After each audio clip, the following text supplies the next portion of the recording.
Weekend kali ini, Arsad izin kepadaku untuk mengunjungi ibu dan adiknya. Entah kenapa dia tidak mengajakku, padahal kita sudah dekat. Aku pun tidak berani memintanya untuk mengajakku.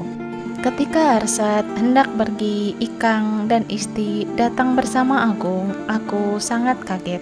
Kenapa pula bersama Agung? Umpatku di dalam hati. Kita semua di ruang tamu. Arsad tetap berangkat. Sebelum berangkat, dia menghampiriku dan memberikan tangan kanannya untuk aku cium. Aku pun menurutinya.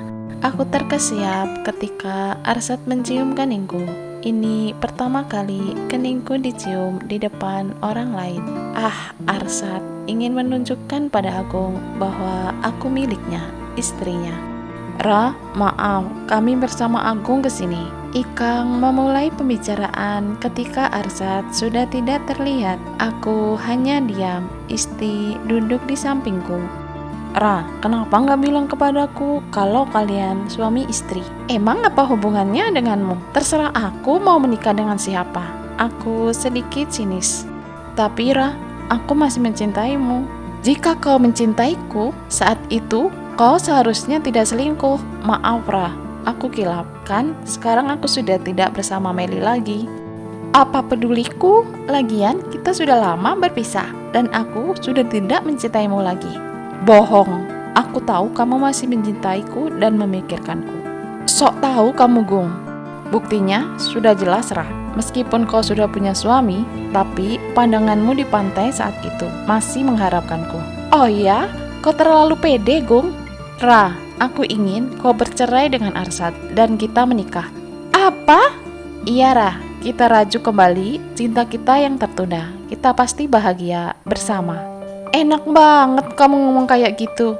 Emang bisa seperti itu setelah kau menyakiti hatiku? Tapi Ra, kan aku sudah minta maaf. Maaf? Aku maafin kok. Tapi untuk bersamamu itu gak mungkin. Ra, please, aku jamin kita pasti bahagia. Daripada kamu bersama cowok itu, apa yang kau dapat dari dia? Cowok rendahan begitu, mana bisa membahagiakanmu? Lagian, dia tidak pantas bersanding denganmu. Status kalian berbeda. Dia miskin bersanding denganmu yang berlimpah harta. Emang kamu gak malu bersamanya? Dia gak selevel denganmu, Ra. Apa kau bilang? Enak saja kau. Jaga bicaramu. Aku tersulut emosi. Dadaku terasa sakit. Aku memegang dada ini dan memejamkan mata. Seperti inikah rasanya dihina? Saat itu aku menghina Arsad dan hatinya pasti sesakit ini. Maafkan aku Arsad.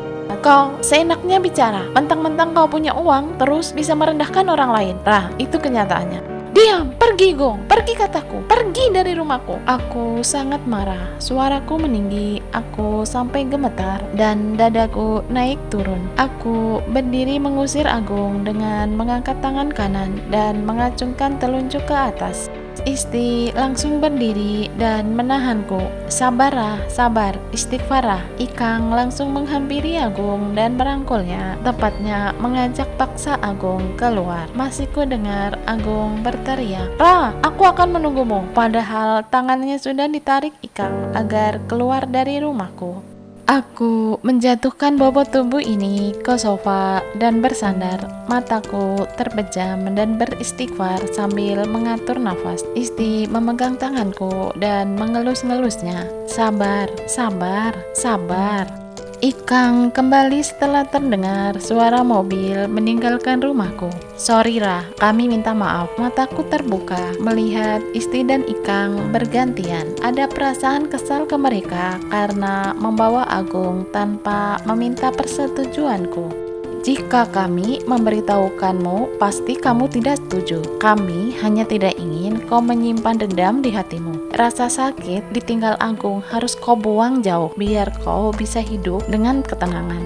Apa? Aku membelalakan mata ini ke Ikang. Aku tidak terima dengan yang dia katakan barusan. Ra, Isti menggenggam tanganku. Aku sahabatmu kan? Aku mengangguk. Sudah pernah ku bilang, buang amarah dan kebencian di hatimu kepada aku dan kau akan bahagia.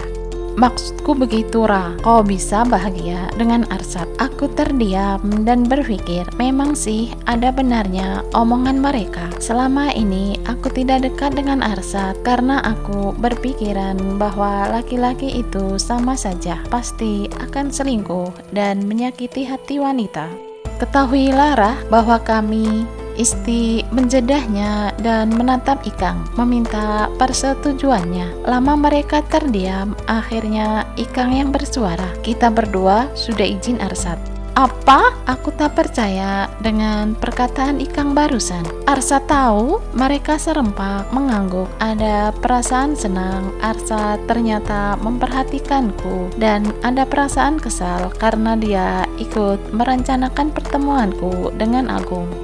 Aku terbangun setelah tidur siang dan menuju balkon untuk melihat pemandangan taman buatan Arsad. Di sana banyak bunganya. Bunga melati yang mekar, aromanya semerbak sampai di kamar ini ditiup angin sepoi-sepoi. Aku memejamkan mata menikmatinya. Mah, banyak bunga di rumahku, seperti yang Mama inginkan. Jika Mama melihatnya dari sana, pasti Mama senang. Ma, Arsad yang merawatnya. Menantu Mama, apakah Mama senang aku menikah dengan Arsad? Ah, Mama pasti bahagia. Aku berbicara sendiri dengan tersenyum. Kualihkan pandangan mata ini ke pojokan taman. Di sana ada kursi yang biasa Arsad tempati untuk membaca buku. Ternyata Arsad ada di sana. Dia sedang melihat ke arahku. Dia tersenyum padaku. Dia melambaikan tangannya padaku. Aku pun membalas lambaian tangannya. Aku senang dan berbalik menuju ke kamar. Aku begitu bahagia dengan menggelengkan kepala dan bersenandung. Aku ingin segera menemui Arsad, tapi langkahku terhenti. Ah, apa aku nggak salah lihat? Apakah Arsad sudah pulang? Mungkin dia sudah pulang, tapi aku ragu-ragu dan berbalik kembali menuju ke balkon. Ketika sampai, aku memperhatikan kursi di pojokan sana. Ternyata kosong. Aku menggelengkan kepala, menepuk kepalaku sendiri. Ah, jangan-jangan itu halusinasiku. Aku menyipitkan mata dan benar saja tidak ada keberadaan Arsad di sana. Aku mengambil napas panjang dan membuangnya, kemudian berjalan ke dalam kamar kembali dengan rasa kecewa. Ada apa denganku? Apakah aku sangat merindukannya hingga aku berhalusinasi? Ah, Arsad, kau membuatku selalu memikirkanmu. Aku pun segera turun ke bawah mencari Arsad. Mungkin dia benar-benar sudah pulang dan sedang ada di ruangan yang lain. Karena tidak menemukan Arsad, aku menghampiri Bi Isa di dapur. Bi, Arsad sudah pulang belum? Bi Isa hanya diam saja, mulutnya komat kamit seperti sedang berbicara sendirian, tetapi suaranya pelan, hampir tak terdengar. Oh, mungkin Bi Isa lagi teleponan sama adiknya. Aku pun menyentuh pundak Bi Isa. Non, kaget saya. Ada apa, Non? Lagi ngapain, Bi? Lagi teleponan ya? Earphone-nya baru nih. Aku bercandain Bi Isa. Enggak kok, Non, enggak lagi teleponan, lagi hafalan saja. Hafalan apa? Aku heran dan ingin tahu. Hafalan surat pendek, Non, dan Arsad yang beliin earphone USB-nya. Biar Bibi bisa masak sambil hafalan katanya. Biar HP-nya bisa ditaruh sambil saya masak. Oh, aku tersenyum senang. Arsad juga peduli dengan Bi Isa. Ada apa ya, Non? Itu Arsad udah pulang apa belum? Belum, Non. Saya baru saja mau mulai masak, Non. Dari tadi, Bibi nonton TV di ruangan tengah, nggak lihat dan Arsad masuk.